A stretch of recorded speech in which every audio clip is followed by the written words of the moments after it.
जय हिंद दोस्तों, स्वागत है आप सभी का बीएस सेमेस्टर वाला में। दोस्तों आज की क्लास बहुत ही इंपॉर्टेंट होने वाली है। देखिए, जो राजा महेंद्र प्रताप सिंह स्टेट यूनिवर्सिटी है, डॉक्टर राम मनोहर लोहिया अवध विश्वविद्यालय है, उत्तर प्रदेश में जितने भी विश्वविद्यालय जहाँ पर भी आपके लिखित एग्जाम होने वाले हैं, ठीक है, जहाँ पर भी आपके लिखित एग्जाम यानी रिटन एग्जाम होंगे, तो यह क्वेश्चन पेपर उनके लिए बहुत ही महत्वपूर्ण है। यह क्वेश्चन पेपर सोशियोलॉजी का है, यानी समाजशास्त्र, ठीक है, BA second year third semester समाजशास्त्र का ये क्वेश्चन पेपर है। क्वेश्चन पेपर 2023 का है, तो 2024, 2025 और 2026 एग्जाम के लिए भी बहुत ही महत्वपूर्ण ये क्वेश्चन पेपर होने वाला है। इससे आप लोग क्या कर सकते हैं, देखें मैं आपको बता दूं, इसमें पेपर का नाम है आपका social change and social movement in India, ठीक है। देखिए, किसी कॉलेज में आपको 2 घंटे का समय दिया जाएगा लिखने के लिए, किसी कॉलेज में 3 घंटे का। तो जब भी आप एग्ज़ाम हॉल में बैठे अपना टाइम पीरियड ज़रूर देख लें, ठीक है। जो इसमें मैक्सिमम मार्क है, ये सभी जितने भी यूनिवर्सिटी हैं उत्तर प्रदेश में, सभी में 75 नंबर रहते हैं, ठीक है। अच्छा, इसमें जो आप लोग प्रश्न देखेंगे ये आपके लिए बहुत ही महत्वपूर्ण है, ठीक है। ये इससे आइडिया लग जाता है कि आपके एग्ज़ाम में किस तरह से प्रश्न पूछे जाएंगे। और कुछ प्रश्न इसमें ऐसे होते हैं जो लगातार पूछे जाते हैं, आपके हर साल पूछे जाते हैं, ठीक है। तो उसके बारे में भी हम लोग चर्चा करेंगे, कौन कौन से प्रश्न आपको स्किप कर देने हैं, 2-3 बार केवल पढ़ने हैं या 4-5 बार पढ़ने हैं, कौन कौन से प्रश्न एकदम 100% रट डालने हैं जो आने वाले हैं आपके एग्ज़ाम में 2024, 2025 और 2026 के एग्ज़ाम में, ठीक है। चलें, यहाँ पर आपके इसी तरह से क्वेश्चन पेपर पूछा जाएगा, सेक्शन ए, सेक्शन बी और सेक्शन सी, ठीक है। अति लघु उत्तरी प्रश्न, लघु उत्तरी प्रश्न और आपके दीर्घ उत्तरी प्रश्न पूछे जाते हैं, ठीक है। चले, ध्यान रखेंगे, आपके अति लघु उत्तरी प्रश्न इसी तरह से पूछे जाएंगे। अति लघु उत्तरी प्रश्न में 50 शब्दों में आपको उत्तर देना होगा और सभी प्रश्नों को करना होगा। जो राजा महेंद्र प्रताप सिंह स्टेट यूनिवर्सिटी है, वहाँ के बच्चे ध्यान रखेंगे, आपको 100 शब्दों में उत्तर लिखना होगा अति लघु उत्तरी प्रश्नों का, ठीक है। और सभी प्रश्न करने अनिवार्य होंगे। इसमें पहला प्रश्न आपका एकदम 100% ये आपका लिख रट डालिए, ये आपका हमेशा पूछा जाता है, ठीक है। सामाजिक परिवर्तन को परिभाषित कीजिए। सामाजिक परिवर्तन का अर्थ, सामाजिक परिवर्तन की परिभाषा, ये आपका हमेशा पूछा जाता है, 100% इसे तैयार करना है। अच्छा सर, इसका उत्तर नहीं बताएंगे क्या? बिल्कुल बताएंगे, आपको चिंता करने की आवश्यकता नहीं है, ठीक है। मैं कब बताऊंगा अभी मैं आपको बता रहा हूँ। ये लिखित पूरा एकदम अच्छे तरीके से आप लोग पीडीएफ भी डाउनलोड कर लीजिएगा, ठीक है। टेलीग्राम ग्रुप का लिंक दिया गया डिस्क्रिप्शन बॉक्स में, ज्वाइन कर लीजिएगा। वीडियो के ठीक नीचे पीडीएफ मिलेगा, पीडीएफ डाउनलोड करके इन सारे प्रश्नों का उत्तर शानदार तरीके से आप तैयार कर सकते हैं। नवंबर दिसंबर में आपका एग्जाम शुरू हो रहा है, ठीक है। चले, तो एकदम इसे अच्छे तरीके से याद कर लेना है, सामाजिक परिवर्तन की परिभाषा, अर्थ, ठीक है। अच्छा, दूसरा प्रश्न आपका क्या है? दूसरा प्रश्न है, सर जी आपका सामाजिक प्रगति से क्या आशय है? What is meant by social progress, ठीक है। तो ये प्रश्न आपका हमेशा नहीं पूछा जाता है, इसे कम से कम 2-3 बार लिख करके आप पढ़ लेंगे। अगर आप लिखे रहेंगे तो आपको अच्छे तरीके से एग्जाम में आएगा, ठीक है। चले, तीसरा प्रश्न पूछा गया है, आधुनिकीकरण की अवधारणा को स्पष्ट कीजिए, ठीक है। Explain the concept of modernization. तो मॉडर्नाइजेशन से आपका 100% एक प्रश्न आता है, कम से कम 1 से 2 प्रश्न आपके आते हैं। दीर्घ उत्तरी प्रश्न में भी आपके मॉडर्नाइजेशन से प्रश्न पूछे जाते हैं, ठीक है। एकदम 100% इसे तैयार कर लीजिएगा, आधुनिकीकरण, ठीक है। चले, इसका उत्तर भी अभी मैं आपको बताऊंगा। रेखी परिवर्तन क्या है? और एक आपका प्रश्न पूछता है चक्री परिवर्तन, ठीक है। रेखी परिवर्तन क्या है, चक्री परिवर्तन क्या है? या तो चक्री परिवर्तन पूछता है या फिर रेखी परिवर्तन। तो ये एकदम 100% गारंटी है कि ये आपके एग्जाम में पूछा ही जाता है, चक्री परिवर्तन या रेखी परिवर्तन, ठीक है। ध्यान रखेंगे, ये आपका पूछा जाएगा, एकदम मान के चलिए। अगला प्रश्न है, देखिए, लघु परंपरा का क्या अर्थ है? इसे स्किप कर दीजिएगा, ये हमेशा नहीं पूछता है, ठीक है। 2-3 बार केवल पढ़ लेंगे इसे। चले, अगला प्रश्न है आपका, ये तो 100% गारंटी है, ये प्रश्न आपका आएगा, ठीक है। डिफाइन द संस्कृतिजेशन, यानी संस्कृतिकरण को परिभाषित कीजिए, संस्कृतिकरण का अर्थ बताइए। ये आपका 100% गारंटी है, ये प्रश्न आपका हर साल कंटिन्यू ये पूछता है, ठीक है। तो इसे आप एकदम 100% तैयार करेंगे, इसका उत्तर भी मैं अभी आपको बताऊँगा। चले, इसमें 7वां प्रश्न है, सूचना प्रौद्योगिकी का क्या अर्थ है? What is meant by information technology. तो ये आपका नहीं पूछा जाता, इसे एकदम स्किप कर दीजिए, नहीं पूछता ये। अगला प्रश्न है आपका, वैश्वीकरण को परिभाषित कीजिए, डिफाइन ग्लोबलाइजेशन। तो ये आपका इम्पोर्टेंट है, दीर्घ उत्तरी प्रश्न में भी आपका ग्लोबलाइजेशन से प्रश्न पूछता है। ठीक है, तो वैश्वीकरण एकदम अच्छे से तैयार कर लेना है। इसका उत्तर भी मैं आपको बताऊंगा 100% इसे एकदम अच्छा जो मैं बोल रहा हूँ 100%। जब आप एग्जाम हॉल में बैठेंगे, जो वहाँ से पेपर देकर आएंगे, तब आपको अच्छा लगेगा कि हाँ BA सेमेस्टर वाला सर ने बताया था कि सारे प्रश्न आए हैं। ठीक है, ध्यान रखेंगे। चलिए, प्रश्न नंबर आपका 9 इसमें पूछा गया है, सामाजिक आंदोलन की अवधारणा को लिखिए, right the concept of social movement. तो ये हमेशा नहीं पूछा जाता है। ठीक है, तो इसे 2-3 बार आप लोग लिख करके पढ़ेंगे। ठीक है, चलें। अगला प्रश्न है, महिला सक्रियता से आप क्या समझते हैं। तो महिला सक्रियता से ये आपका हमेशा नहीं पूछा जाता है। ठीक है, आप इसे स्किप कर दीजिएगा। चलें, 2-3 बार केवल पढ़ेंगे। अच्छा, मैं आपको बता देता हूँ, यहाँ आपका सेक्शन बी स्टार्ट हो रहा है, खंड बी, सेक्शन बी यानी खंड ब। इसमें लघु उत्तरीय प्रश्न रहेंगे। इसके पहले मैं आपको कुछ बता देता हूँ। देखिए, मैंने कई मॉडल पेपर, कई क्वेश्चन पेपर सॉल्व कराए हैं, तो डिस्क्रिप्शन बॉक्स में प्लेलिस्ट का भी लिंक है। पहला लिंक आपको प्लेलिस्ट का मिलेगा, तो उसमें जा कर के सारे क्वेश्चन पेपर देख लीजिएगा, आपको समझ में आ जाएगा कि क्या पढ़ना है, क्या क्या आपके एग्जाम में आने वाला है। ठीक है, चलें। अब यहाँ जो सेक्शन ए मैंने बताया है, खंड अ, खंड अ के जितने भी प्रश्न बताए मैंने, 10 प्रश्न आपके पूछे जाते हैं। 10 प्रश्न पूछे गए हैं, 10 के उत्तर मैं बताऊंगा। बहुत ही ध्यानपूर्वक देखिएगा, आपके एग्जाम में देखिए जो अति लघु उत्तरीय प्रश्न होता है, इसी पर ही बच्चों को फोकस करना होता है, और जो आपके टीचर होते हैं वो अति लघु उत्तरीय प्रश्न पर ही फोकस करते हैं। वो देख करके पता लगा लेंगे कि आप कितने पानी में हैं और किस तरह से आप प्रश्नों को लिखे हैं, या फिर किस तरह से प्रश्नों को लिखे होंगे, लघु उत्तरीय और दीर्घ उत्तरीय। केवल अति लघु से ही पता चल जाता है। ठीक है, तो चले बहुत ही ध्यानपूर्वक बताएंगे अति लघु उत्तरीय प्रश्नों को। चले स्टार्ट करते हैं। इसमें पहला प्रश्न आपका जो पूछा गया था, अति लघु उत्तरीय प्रश्न में पूछा गया है, सामाजिक परिवर्तन को परिभाषित कीजिए। ध्यानपूर्वक देखेंगे आप लोग, इसी तरह से प्रश्न का उत्तर लिखना है। सामाजिक परिवर्तन का तात्पर्य समाज में घटित होने वाले परिवर्तनों से है। ठीक है, सामाजिक परिवर्तन का तात्पर्य किससे है, समाज में जो घटनाएं घटित हो रही हैं या परिवर्तन हो रहा है, उससे सामाजिक परिवर्तन का तात्पर्य है। प्रारंभ में सामाजिक वैज्ञानिकों ने उद्विकास, प्रगति एवं सामाजिक परिवर्तन में कोई भेद नहीं किया था, और वे इन तीनों अवधारणाओं का प्रयोग एक ही अर्थ में करते थे। पहली बार सन 1922 में अकबर ने अपनी पुस्तक सोशल चेंज में पाए जाने वाले भेदों को स्पष्ट किया। उनके बाद से समाजशास्त्रीय साहित्य में इन शब्दों का काफ़ी प्रयोग हुआ। कुछ विद्वानों ने सामाजिक ढांचे में होने वाले परिवर्तन को सामाजिक परिवर्तन माना है, तो कुछ ने सामाजिक संबंधों में होने वाले परिवर्तन को सामाजिक परिवर्तन माना है। ठीक है, देखें यहाँ पर आपके सामाजिक परिवर्तन की परिभाषाएं लिखी गई हैं। गिलिन और गिलिन के अनुसार इन्होंने सामाजिक परिवर्तन की परिभाषा कैसे बताई थी, इन्होंने बताया था कि सामाजिक परिवर्तन जीवन की स्वीकृति विधियों में परिवर्तन जीवन की स्वीकृति विधियों में परिवर्तन को कहते हैं। ठीक है, चलें।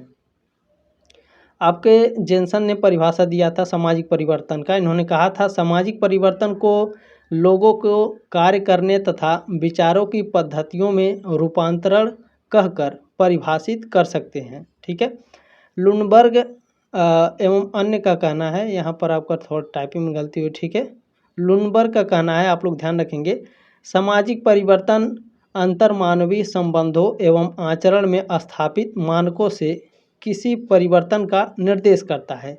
ठीक है, एंडरसन और पार्कर का कहना है कि सामाजिक परिवर्तन में समाज की प्रकारों अथवा प्रक्रियाओं की संरचना अथवा क्रिया में परिवर्तन निहित है। अच्छा, जो बच्चे देखना चाहते हैं ध्यानपूर्वक देखेंगे, जो नहीं देखना चाहते हैं आगे स्किप करके प्रश्नों को देख लेंगे। ठीक है, चलिए दूसरा प्रश्न आपका पूछा गया था, सामाजिक प्रगति से क्या आशय है। तो सामाजिक प्रगति परिवर्तन की एक महत्वपूर्ण प्रक्रिया है। सामाजिक प्रगति क्या है, सामाजिक प्रगति सामाजिक परिवर्तन की एक महत्वपूर्ण प्रक्रिया है। ठीक है, यह प्रक्रिया सामाजिक परिवर्तन की एक निश्चित दिशा को दर्शाती है। सामाजिक परिवर्तन की उद्विकासी प्रक्रिया में परिवर्तन आंतरिक शक्तियों की क्रियाशीलता के परिणाम स्वरूप धीरे धीरे एक स्तर से दूसरे स्तर को होता है, जबकि प्रगति के रूप में सामाजिक परिवर्तन बाहरी शक्तियों से भी प्रभावित होता है। यह परिवर्तन अत्यंत शीघ्रता से भी हो सकता है तथा इसकी मात्रा को देखा व मापा जा सकता है। ठीक है, चलें। इसमें तीसरा प्रश्न आपका पूछा गया था, आधुनिकीकरण की अवधारणा को स्पष्ट कीजिए। ठीक है, explain the concept of modernization. देखें, कुछ विद्वानों का मानना है कि आधुनिकीकरण एक प्रक्रिया है, जबकि कुछ विद्वानों का मानना है कि जो आधुनिकीकरण है यह एक प्रतिफल है। तो आइजनस्टाइन ने आधुनिकीकरण को एक प्रक्रिया मानते हुए लिखा है कि ऐतिहासिक दृष्टि से आधुनिकीकरण उस प्रकार की सामाजिक, आर्थिक एवं राजनीतिक व्यवस्थाओं की ओर परिवर्तन की प्रक्रिया है जो कि 17वीं से 19वीं शताब्दी तक पश्चिमी यूरोप तथा उत्तरी अमेरिका में और 20वीं शताब्दी तथा दक्षिणी अमेरिका, एशियाई व अफ्रीकी देशों में विकसित हुई है। ठीक है, अच्छा, इसके बाद आप लोग देखेंगे। ठीक है, अच्छा, आधुनिकीकरण की प्रक्रिया किसी एक ही दिशा या क्षेत्र में होने वाले परिवर्तन को प्रकट नहीं करते, बल्कि यह एक बहुदिशा वाली प्रक्रिया है। साथ ही यह किसी भी प्रकार के मूल्यों से भी बंधी हुई नहीं है, परंतु कभी कभी इसका अर्थ अच्छाई और इच्छित परिवर्तन से लिया जाता है। चलिए, इसमें आपका चौथा प्रश्न पूछा गया था, रेखीय परिवर्तन क्या है? What is liner change? ठीक है, रेखीय परिवर्तन आपका पूछा जाता है और चक्रीय परिवर्तन, ध्यान रखेंगे। रेखीय परिवर्तन सामाजिक परिवर्तन के रेखीय सिद्धांतों के प्रतिपादकों के विचारों की विवेचना संक्षेप में निम्नवत की जा सकती है। अच्छा, पहले हैं अंगस काम्टे। अंगस काम्टे यानी अंगस काम्टे के अनुसार रेखीय परिवर्तन कैसे हुआ? देखिए, समाजशास्त्री अंगस काम्टे ने सामाजिक परिवर्तन को 3 अवस्थाओं में बांटा है। पहली अवस्था है धार्मिक अवस्था, दूसरा है आध्यात्मिक अवस्था और तीसरा है प्रत्यक्षवादी या वैज्ञानिक अवस्था। दूसरे हैं आपके हर्बर्ट स्पेंसर। ठीक है, देखिए, हर्बर्ट स्पेंसर का सिद्धांत, theory of Herbert Spencer. Herbert Spencer ने समाज का तुलना सावयव से की है।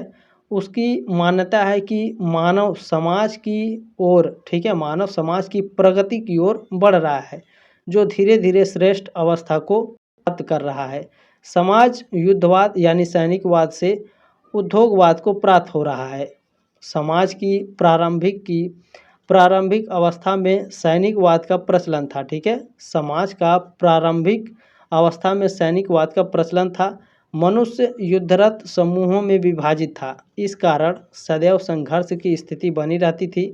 समाज धीरे धीरे सैन्यवाद से उद्योगवाद की ओर विकसित हुआ है।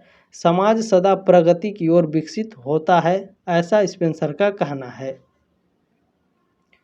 पांचवा प्रश्न पूछा गया है, लघु परंपरा का अर्थ है। ठीक है, तो ये प्रश्न आपका हमेशा नहीं पूछा जाता है, फिर भी आप लोग ध्यान से पढ़ लेंगे। देखें, लघु परंपरा लिटिल ट्रेडिशन का अर्थ समाज के भीतर स्थानीय जनसाधारण और समुदाय विशिष्ट सांस्कृतिक प्रथाओं, विश्वासों और रीति रिवाजों से है। यह अवधारणा समाजशास्त्र और मानवशास्त्र में उपयोग होती है, जहाँ इसे व्यापक और अधिक प्रतिष्ठित महान परंपरा यानी ग्रेट ट्रेडिशन से अलग करके देखा जा सकता है। अच्छा, लघु परंपरा आमतौर पर ग्रामीण या आदिवासियों समाजों में पाई जाती है। ठीक है, आदिवासी समाजों में पाई जाती है और यह लोकगीत, लोक कथाएँ, धार्मिक रीति रिवाज, पारंपरिक चिकित्सा और स्थानीय जीवन शैली में व्यक्त होती है। ये परंपराएं अक्सर पीढ़ी दर पीढ़ी मौखिक रूप से चली आती हैं और बड़े सांस्कृतिक ढांचे का हिस्सा होते हुए भी अलग स्थानीय पहचान बनाए रखती हैं। इसमें आपका चौथा प्रश्न पूछा गया था, संस्कृतिकरण को परिभाषित कीजिए। एकदम 100% आपका ये प्रश्न आता है, हर साल पूछा जाता है। देखें, संस्कृतिकरण वह प्रक्रिया है जिसमें एक निम्न जाति या जनजाति यानी ब्राह्मण, क्षत्रिय, वैश्य या प्रभु जाति के खान पान, रीति रिवाजों, कर्मकांडों, विश्वासों, भाषा, साहित्य, अर्थव्यवस्था और जीवन शैली को ग्रहण करती है। ठीक है, संस्कृतिकरण क्या है? जो रीति रिवाज है, खान पान है, ठीक है, जो हमारी जातियां हैं, जो भाषा है, साहित्य है, अर्थव्यवस्था है, इन सभी जीवन शैली को ग्रहण करती है संस्कृतिकरण। ठीक है, इस प्रकार यह निम्न जाति में होने वाले विभिन्न सामाजिक सांस्कृतिक परिवर्तनों को स्पष्ट करती है। संस्कृतिकरण की प्रक्रिया द्वारा, ठीक है, एक निम्न जाति की स्थिति में पदमूलक परिवर्तन आता है, उससे उसकी सामाजिक प्रतिष्ठा बढ़ जाती है। ठीक है, बढ़ जाती है तथा उसकी स्थिति आसपास की जातियों से ऊंची हो जाती है। ठीक है, देखें, संस्कृतिकरण व्यक्ति या परिवार का नहीं बल्कि एक जाति समूह की गतिशीलता का द्योतक है। संस्कृतिकरण उस प्रक्रिया को भी प्रकार करता है। ठीक है, प्रकार नहीं करता है। ठीक है, संस्कृतिकरण उस प्रक्रिया को कहते हैं जिसके द्वारा जनजातियां हिंदू जाति व्यवस्था में सम्मिलित होती हैं। ठीक है, चलें, अब 7 नंबर प्रश्न पूछा गया था, सूचना प्रौद्योगिकी का क्या अर्थ है। ठीक है, इंफॉर्मेशन टेक्नोलॉजी। देखिए, सूचना प्रौद्योगिकी इंफॉर्मेशन टेक्नोलॉजी या फिर आईटी से बोलते हैं। इसका अर्थ है कंप्यूटर संचार उपकरणों और सॉफ्टवेयर का उपयोग करके सूचना के संग्रह, प्रसंस्करण, भंडारण और आदान प्रदान से संबंधित तकनीकों का अध्ययन और उपयोग। इसमें डेटा प्रबंधन, नेटवर्किंग, हार्डवेयर, सॉफ्टवेयर विकास, इंटरनेट और साइबर सुरक्षा जैसे क्षेत्र शामिल होते हैं। सूचना प्रौद्योगिकी का उपयोग व्यापार, शिक्षा, स्वास्थ्य, मनोरंजन और अन्य कई क्षेत्रों में होता है ताकि कार्यों को अधिक प्रभावी और कुशल तरीके से किया जा सके। 8वां प्रश्न पूछा गया था, वैश्वीकरण। ठीक है, तो वास्तव में वैश्वीकरण से आशय संपूर्ण विश्व का परस्पर सहयोग एवं समन्वय से एक बाजार के रूप में कार्य करने से है। वैश्वीकरण की प्रक्रिया के अंतर्गत वस्तुओं एवं सेवाओं के एक देश से दूसरे देश में आने एवं जाने के अवरोधों को समाप्त कर दिया जाता है। वैश्वीकरण को अनेक नामों से भी पुकारा जाता है, जैसे भूमंडलीकरण, जातीकरण, वैश्ययान, पृथ्वीकरण, वैश्वीकरण आदि। ठीक है, देखें, एंथनी गिडिंग्स के अनुसार वैश्वीकरण क्या है। वैश्वीकरण विश्वव्यापी सामाजिक संबंधों का सघनीकरण है। वैश्वीकरण वस्तुतः व्यापारिक क्रियाकलापों, विशेषकर विपणन संबंधी क्रियाओं का अंतर्राष्ट्रीयकरण करना है, जिसमें संपूर्ण विश्व बाजार को एक ही क्षेत्र के रूप में देखा जाता है। गिडिंग्स के अनुसार वैश्वीकरण क्या है। वैश्वीकरण एक वह प्रक्रिया है जो आधुनिकता से जुड़ी संस्थाओं का सार्वभौमिक दिशा की ओर रूपांतरित करती है। इसमें प्रश्न नंबर 9 आपको पूछा गया था, सामाजिक आंदोलन की अवधारणा को लिखिए।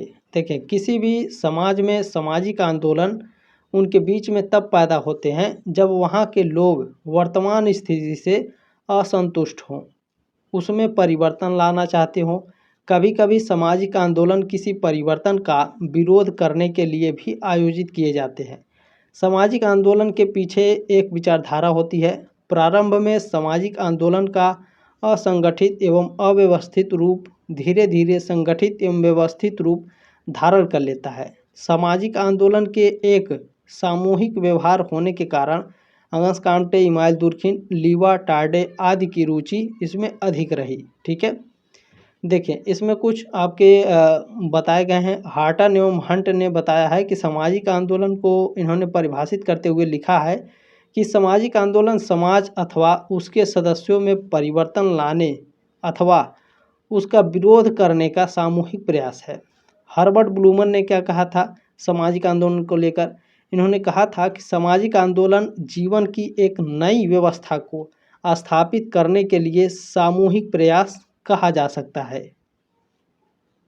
ये आखिरी प्रश्न है, 10वां आपका पूछा गया है, महिला सक्रियता से आप क्या समझते हैं। महिला सक्रियता से तात्पर्य महिलाओं के सामाजिक, राजनीतिक, आर्थिक और सांस्कृतिक मुद्दों पर जागरूक होकर उनमें सक्रिय भागीदारी करने से है।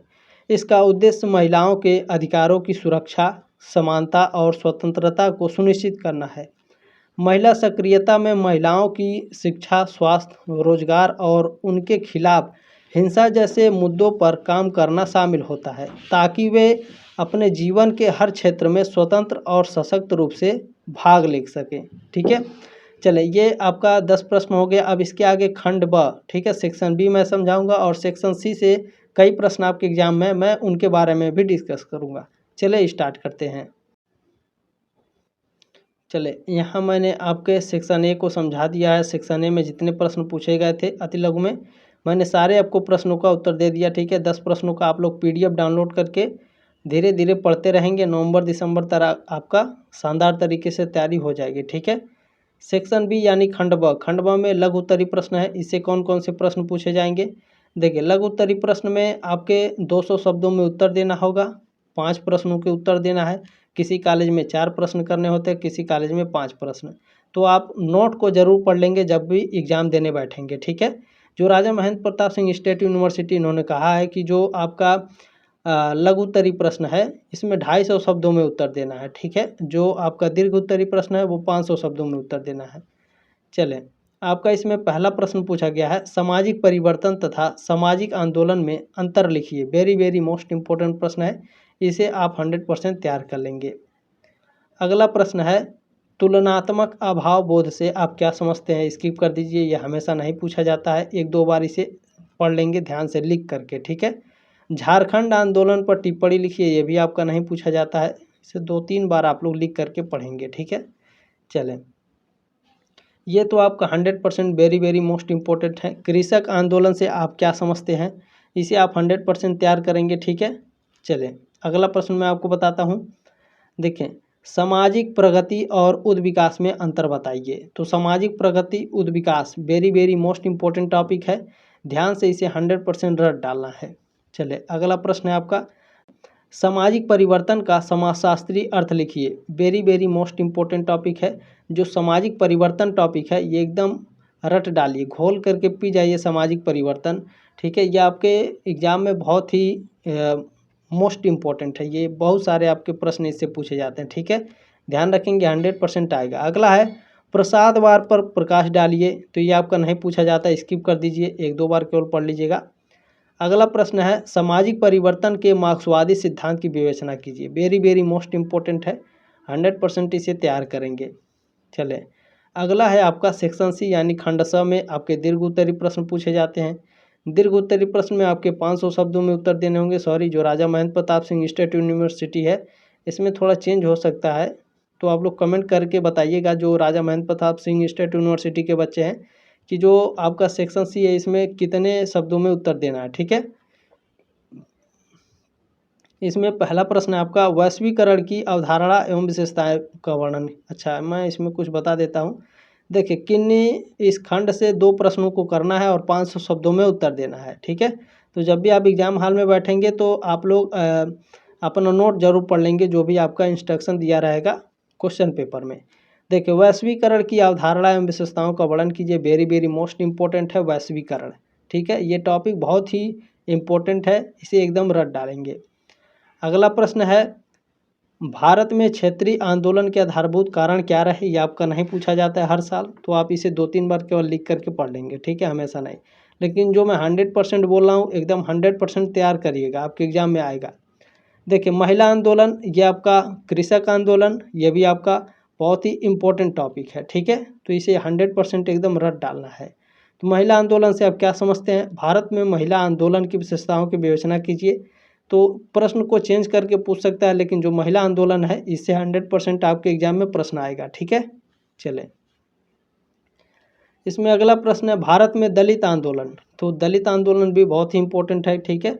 इसे भी आपको तैयार कर लेना है। इसकी प्रकृति एवं उद्देश्यों का वर्णन कीजिए, ठीक है। वेरी वेरी मोस्ट इम्पोर्टेंट है, इसे भी आपको तैयार करना है, ठीक है। तो ये रहे, मैंने क्वेश्चन पेपर आपका सॉल्व करा दिया है और डिस्क्रिप्शन बॉक्स में जा कर के प्लेलिस्ट में बहुत सारे क्वेश्चन पेपर मैंने सॉल्व कराए हैं, तो सभी को बारी बारी देख लीजिएगा, आपके सारे कन्फ्यूजन दूर हो जाएंगे। एग्जाम से पहले मैं आपको कई सारे क्वेश्चन पेपर दे दूँगा, ठीक है, ताकि आपका अच्छे से प्रिपरेशन हो सके। तो प्लीज़ चैनल को सब्सक्राइब जरूर कर लीजिएगा, ताकि 4th सेमेस्टर 5th सेमेस्टर और 6th सेमेस्टर में भी मेरे साथ जुड़े रहें, ठीक है साथियों। जल्दी मिलते हैं आपके नेक्स्ट क्लास में, तब तक के लिए जय हिंद, वंदे मातरम।